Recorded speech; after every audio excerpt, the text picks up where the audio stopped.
नमस्कार साथियों, स्वागत है आपके अपने YouTube चैनल राहुल चंद्र फिक्स में। कैसे हैं आप सभी लोग? आशा करता हूं आप सभी लोग बहुत अच्छे होंगे।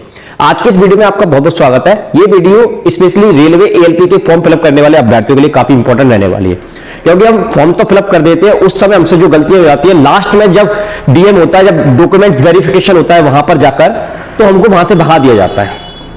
तो आप गलती ना करें, उस पर्पस से ये वीडियो बनाई जा रही है ताकि आपकी जो भी प्रॉब्लम्स है वो यहां पर शूट आउट हो जाए और अच्छे से आप फॉर्म फिलअप करें। क्या क्या डॉक्यूमेंट जरूरी है वो सारी डिस्कशन हम इस वीडियो में करने वाले हैं। तो चलिए बिना देरी करते हुए वीडियो को स्टार्ट करते हैं।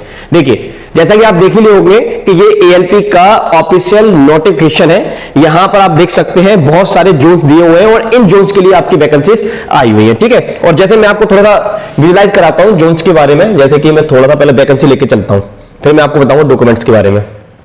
कहां है आपकी, थोड़ा सा हम इसको ऊपर की तरफ बढ़ाते हैं।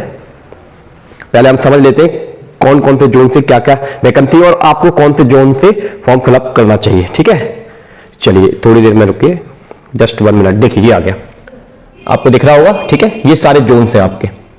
ओके, अगर आप ध्यान से देखेंगे इन जोन्स में तो आप देखेंगे कि जो भुवनेश्वर है वहां से आपकी 280 वैकेंसीज है, बिलासपुर है जहां से आपकी 1192 वैकेंसी है। ठीक है, तो इस तरह से बहुत सारे अभ्यर्थी जो सोच रहे होंगे कि चलो हम यहां से फॉर्म फिलअप कर देते हैं और हमारा काम हो जाएगा, क्योंकि यहां की कट ऑफ कम रहेगी, क्योंकि यहां की पोस्ट ऑफ वैकेंसी ज्यादा है। ठीक है, तो इस बहकावे में मत रहना। बहुत सारे अभ्यर्थी ये सोचकर फॉर्म भर रहे होंगे। आप जिस जोन में सुइटेबल जॉब करना चाहते हैं, जिस जोन में ही आप रहना चाहते हैं, उसी जोन से अगर आप फुल मेहनत के साथ, फुल डेडिकेशन के साथ ट्राई करोगे तो डेफिनेटली आपका उसी जोन से सिलेक्शन हो जाएगा। फिर ये आप पे डिपेंड करेगा कि आप किस जोन में जाना चाहते हैं। लेकिन ध्यान रखना कि जहां जहां वैकेंसी ज्यादा होगी वहां पर ज्यादा से ज्यादा फॉर्म फिलअप किए जाएंगे और बाकी कट ऑफ बढ़ने की संभावना बहुत ज्यादा बढ़ जाएगी। एनीवे, जब एग्जाम होगा तो हम उसका एनालिसिस भी करेंगे और आपको पूरा अपडेट देते भी रहेंगे। चलिए, ये तो आप कर ही लेंगे, ध्यान से अपने सोच समझ के भर लेना। आइए अब हम समझ लेते हैं जो मेन डॉक्यूमेंट्स हैं उसमें आपका क्या क्या लगता है जब आप फॉर्म फिलअप करते हैं। तो आपका आधार कार्ड आपके पास होना चाहिए। अब ये जो आधार कार्ड है आपका, ये अपडेट होना चाहिए। ऐसा फोटो बिल्कुल भी नहीं होना चाहिए जिसमें आपका बच्चों जैसा मुंह हो और आप फॉर्म भरने जा रहे हो, बाद में जाकर आपको भगा दे, आपकी शक्ल तो यार दाढ़ी मूंछ वाला, ये क्या बच्चे जैसा फोटो लगा दिया इसमें, तो उसको अपडेट करवा लेना। ठीक है, ऐसा आधार, तो आधार कार्ड से ही आपकी बहुत सारी चीजें लिंक्ड हो जाती हैं। ठीक है, आपकी 10th की मार्कशीट वगैरह जो भी डॉक्यूमेंट्स वगैरह होते हैं, बहुत सारा सपोर्ट हमको केवल किससे मिल जाता है? आधार कार्ड के एक डॉक्यूमेंट से मिल जाता है। तो इसको अपडेट जरूर करवा लेना आप। ठीक है, और सभी के पास अवेलेबल होगा, ऐसा कोई बच्चा होता ही नहीं जिसके पास आधार कार्ड ना हो। दूसरा जो होता है यहाँ पर कम्युनिटी डिटेल्स वाला। अब कम्युनिटी डिटेल्स में क्या रहता है, जो आपके अलग अलग कैटेगरीज की हो, आप जैसे ईडब्ल्यूएस कैटेगरी हो, ओबीसी हो, एससी एसटी से हो, जनरल वाले का तो कुछ लगता ही नहीं है।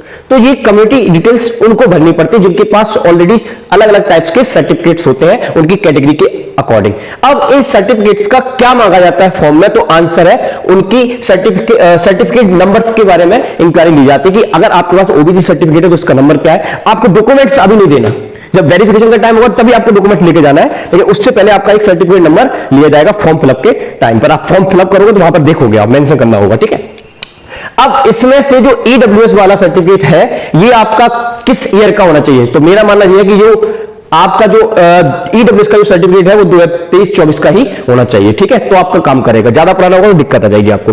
अब इसमें हम बात करें ओबीसी की। देखिए, ओबीसी का जो सर्टिफिकेट है, कई बच्चों के पास स्टेट का सर्टिफिकेट होगा और ये जो वैकेंसी है वो सेंट्रल की वैकेंसी है। ये जो वैकेंसी है भाई, वो आपकी कौन सी वैकेंसी है? सेंट्रल लेवल की वैकेंसी है। तो सेंट्रल लेवल की वैकेंसी में हमेशा जो ओबीसी कैटेगरी का बच्चा होगा उसको ओबीसी जो सर्टिफिकेट लगाना है वो स्टेट का नहीं, उसको किसका लगाना है? सेंट्रल लेवल का लगाना है। अब वो सेंट्रल लेवल का जो सर्टिफिकेट होता है वो भी मैं आपको दिखा देता हूं, इन्होंने मेंशन किया है किस तरह का होता है। ये मैं आपको दिखाता हूं, देखो यहां पर आ भी गया शायद, ये देखिए ये आ गया। तो इस तरह का सेंट्रल लेवल का आपका सर्टिफिकेट बनता है, देख लो। और ये रेलवे ने इसको मेंशन भी किया हुआ है। ठीक है, तो इस तरह का आपका सेंट्रल लेवल का सर्टिफिकेट है, होना चाहिए आपके पास। और ये सर्टिफिकेट आपका ज्यादा पुराना नहीं होना चाहिए। वैसे कहा जाता है कि 2 से 3 साल पुराना चल जाएगा, लेकिन अगर आपका 1 साल भी पुराना है, क्यों रिस्क लेना है, आप बनवा लीजिए दूसरा, कोई दिक्कत वाली बात नहीं है। ठीक है, ओके, तो ये आपका सेंट्रल का ओबीसी का सर्टिफिकेट होता है, ये होना ही चाहिए कंपलसरी। अदरवाइज आपको एग्जाम हो जाएगा, सब कुछ हो जाएगा, बाद में जब डॉक्यूमेंट वेरिफिकेशन आएगा तुरंत आपको भगा दिया जाएगा, आपकी बिल्कुल भी नहीं सुनी जाएगी। तो ये अभी है नहीं, तो बनवाइए इसको। ठीक है, और इसी तरह से अगर हम बात करें एससी वालों की, तो एससी वालों का देखो, ये वाला जो सर्टिफिकेट है ये ओबीसी वालों के लिए है, सेंट्रल का होना चाहिए। लेकिन एससी एसटी वालों का ज्यादा प्रॉब्लम नहीं आता है। ये देखिए जरा, ये form of caste certificate for ST. तो देखो इनका भी देखो सेंट्रल लेवल का कुछ इस तरह का होता है, स्टेट लेवल का भी ऐसा ही होता है क्या, आप चेक कर लेना। तो ये इस तरह का सर्टिफिकेट होता है और ये सारी डिटेल हमको मेंशन करनी होती है, ठीक है, इसमें जो भी दी जाती है। तो आप इस बात को समझ पाए होंगे, ठीक है। तो सेंट्रल लेवल की वैकेंसी है तो सेंट्रल लेवल का आपका क्या लगेगा, सर्टिफिकेट लगेगा। तो ये दोनों तीनों चीजें क्लियर हो गई आपकी। आधार कार्ड आपके पास होना चाहिए, ये सारे सर्टिफिकेट आपके पास होना चाहिए, ठीक है। अब अगली चीज जो है कि रेलवे आपको रिफंड देता है।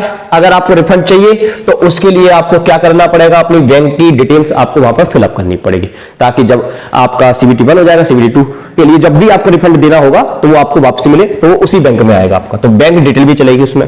अब इसमें आपके पास 10th का रोल नंबर, मतलब 10th की मार्कशीट का रोल नंबर लगेगा और आपकी पासिंग डेट लगेगी, और साथ ही साथ उसमें डॉक्यूमेंट्स में आपका लगेगा ITI लगेगी, या फिर डिप्लोमा है, या फिर आपका BE है या BTech है, इनमें से कुछ भी है आप लगा सकते हो। और ये दोनों चीजें आपके पास जो है वो आपकी बिफोर 19 फरवरी 2024 फॉर्म भरने से पहले सब चीजें आपके पास अवेलेबल होना चाहिए, नहीं तो आपको बाद में प्रॉब्लम आ जाएगी। और बहुत सारा प्रॉब्लम डॉक्यूमेंट वेरिफिकेशन में कब आता है, जब हम लास्ट में ये फोटो की वजह से, सिग्नेचर की वजह से रिजेक्ट हो जाता है। तो फोटो के पीछे उन्होंने साफ साफ कहा है कि पीछे का जो बैकग्राउंड है वो व्हाइट होना चाहिए, और आप व्हाइट शर्ट पहन के ही खड़े हो गए फोटो खिंचवाने के लिए, तो आपका चेहरा दिखेगा और कुछ नहीं दिखेगा, तो वो फोटो बिल्कुल भी नहीं चलेगा। तो पीछे का बैकग्राउंड व्हाइट हो, भले ही आप कैसे भी करो, ज्यादा मेकअप मत लगाओ, टोपी मत लगाओ, चश्मा मत लगाओ, जो नॉर्मल फोटो है किसी को हमको दिखाना नहीं है, केवल फोटो लगाना है, ठीक है, टेंशन नहीं करनी।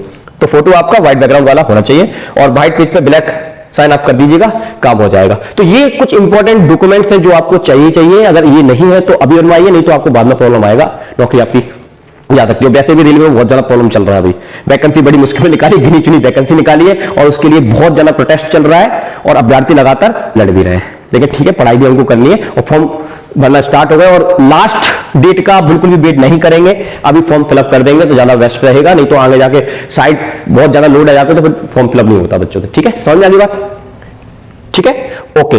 और एक बात और मैं कहना चाहूंगा वीडियो को खत्म करने से पहले कि जो अभ्यर्थी साइंस की, फिजिक्स की क्लासेस चाहता है तो हमको मैं एक कम्युनिटी डाल दूंगा, तो उस पर आप लोगों का वोट लूंगा कितने स्टूडेंट चाहते हैं लाइव क्लासेस, तो आपके अकॉर्डिंग टाइम हम डिसाइड कर लेंगे। उस टाइम पर आपकी बहुत सारी लाइव क्लासेस आएंगी और फ्री PDF आपको प्रोवाइड कराया जाएगा, बहुत ही शानदार। अगर आप